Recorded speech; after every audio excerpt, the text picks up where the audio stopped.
Sprintcar was lucky enough to be joined by Rico Abreu. Rico, welcome to Australia. Thank you. I'm really pleasured to be out here racing. With the best racers in Australia here at the Classic.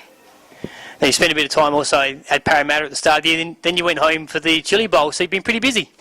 Yeah, I raced those 5 races at Parramatta, and then went home, and now I'm back here, and then I go back home next week. So how have you found the Australian competition? It's pretty tough, isn't it? It is. It is. You can't underestimate these guys. Everyone's here to win, and everyone's here to drive as hard as they can. And this race means so much to a lot of these all of these drivers, and to come out here and race with 102 of them. Is that what they said last night? And to such a tough field to only start 18 cars last night in the main event, and to get even locked into that B main is you've accomplished something. What have you heard about the Classic before you come to Australia? Is it something that the American drivers talk about a lot?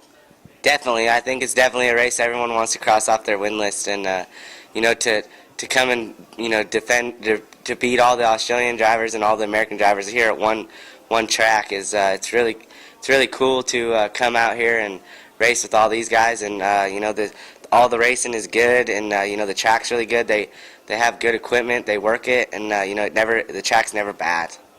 And speaking of equipment, you've got an amazing looking race car. It really is a beautiful looking machine, but of course it's a little bit different. Just for the people out there, just tell us what sort of modifications are in that car just to suit you. We to get my unique structure to fit in the race car, we move the A-frame forward, the feet pedals up, and then just to get me closer to the steering wheel and just get me closer to everything. My arm span isn't that long, and my feet span isn't that long if you've seen me before, and Paul and the Cadians, they all work together, or they work to get me really comfortable in the race car. I'm really comfortable, and Keith Coons with the midgets, I'm comfortable in those cars, and in order to go fast on these racetracks, you got to be comfortable. Now you, as I was about to mention, you run a lot of speed car shows, or midgets as you call them in America. The wing sprint car, what's the different style between the two cars?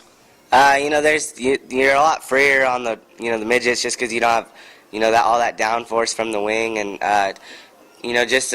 definitely the horsepower difference with the smaller engine to the 360s and the 410s.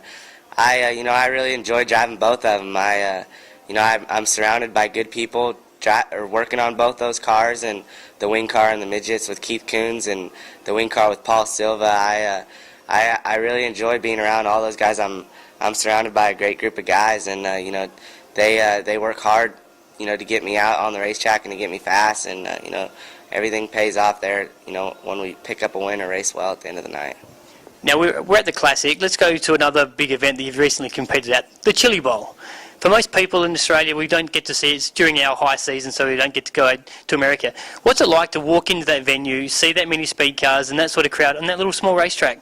It's quite a scene. There's 270 cars race without 5 nights, and to the format and to how those guys pull it off is amazing. I definitely love going to that race. I enjoy being there. I could go there all week and sit in the stands and watch all the great racing. The Swindells are really good there. Kyle Larson's good. Keith always has good cars there, and for me to go to that race and run well, it's an accomplishment.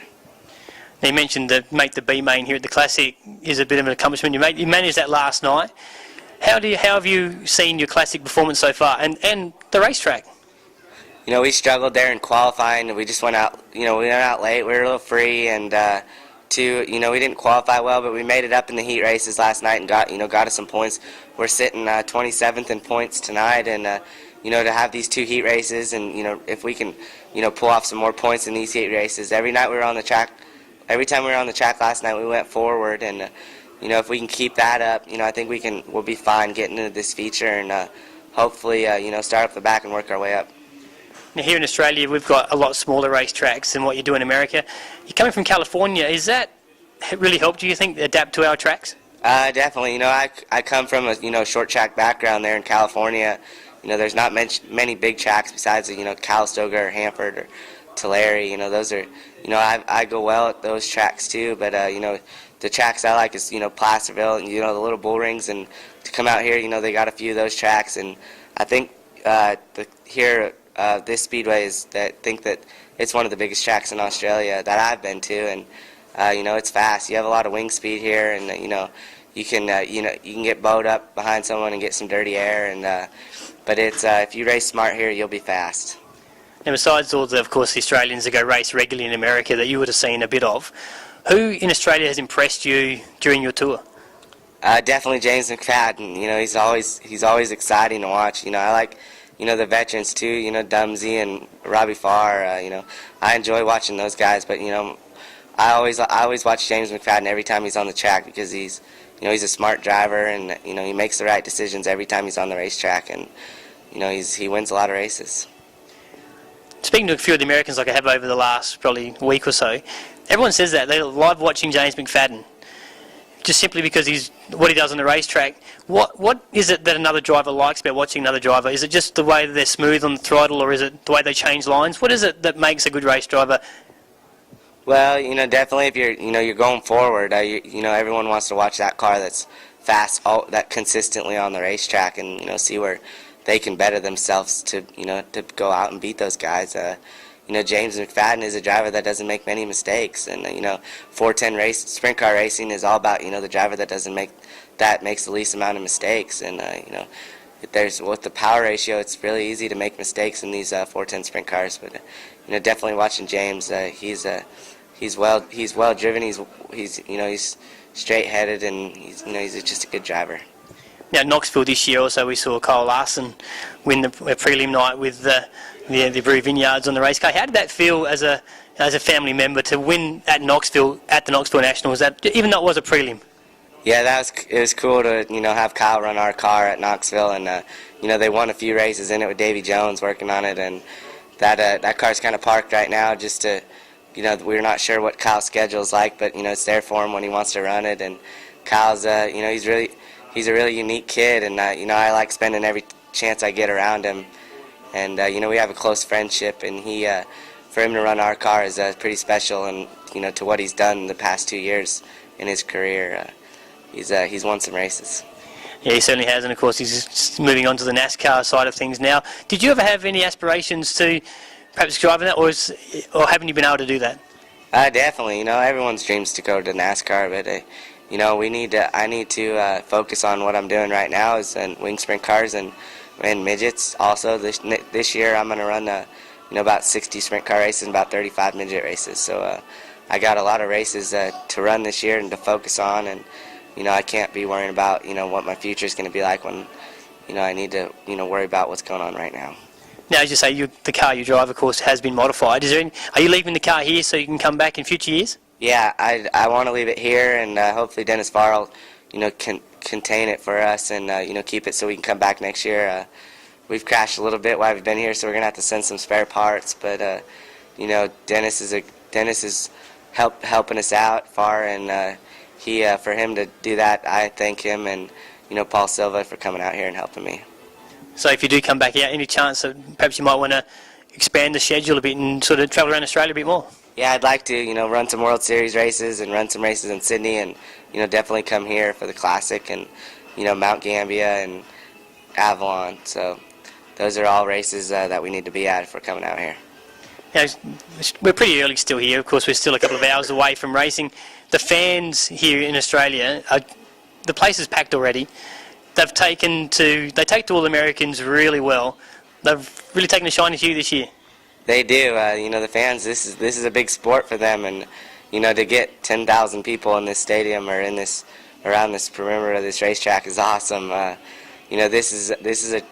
This race ranks up there to the Knoxville Nationals, and you don't go to many places and see that many people around the racetrack and around the pit area, and how many cars they get to this is unbelievable, and they promote it well, and they do a great job at what the whole facility does. It's a nice facility and a nice racetrack, and great races have to make great decisions, and they definitely make great decisions here. Now we're going to move away from the racing a little bit. We're going to get to know you a little bit better. What do you like to do outside of Speedway? You run 90 odd shows a year, and you come out here and race during your winter. What do you do outside the racetrack? I'm home a lot if I'm not racing. I like to go fishing. I like to spend time with my family, my friends. I just like to relax, and I help work on the race cars, and there's a lot going on around the shop, and if I'm not home, I'm in Indiana with Keith Coons helping those guys. I like to spend time with my team, and they treat me well, and I like spending valuable time with them. And just how did you actually get into motorsport? Because we haven't seen many drivers of your stature. It's a little weird, but it's great to see. How did you actually get involved? It's really unique. I just had some friends around racing, and I raced some go-karts, and got really competitive in the go-karts, and someone said let's try to build a sprint car, and we built a sprint car, and I got competitive in that, my first year racing, and it's kind of just built up from there, and just running a lot of races and being around the right people, and I'm comfortable in my race car, and I think that's all that matters is I'm to run good laps every time I'm on the track and just finish the races. Do you get much? Do you feel you get added exposure by being at the racetrack from being the stature you are, or are you just another racer? I'm just another racer. But you're gonna get how unique my body is. You're gonna get people looking or becoming fans, and I have a big fan base, and it's pretty awesome how many people are fans around here that don't know me and just met me or just seen me walking through the pit area, and they become fans, and it's really remarkable to me how quickly this has progressed, this fan base, and for just racing 2 years now, and how many people know about me, or it's pretty cool. You got a great chance. There'll be a lot of sprint car fans watching this video in Sprint Car World. Just let the Australians know how appreciative you've been of your tour this year. It is. All the Aussies are so nice to the Americans, and everyone's willing to help everyone around here, and that's what makes us keep coming back. And any Australian that wants to come to America and race, they're more than welcome to. And I know they love to race here just as much as we love to race.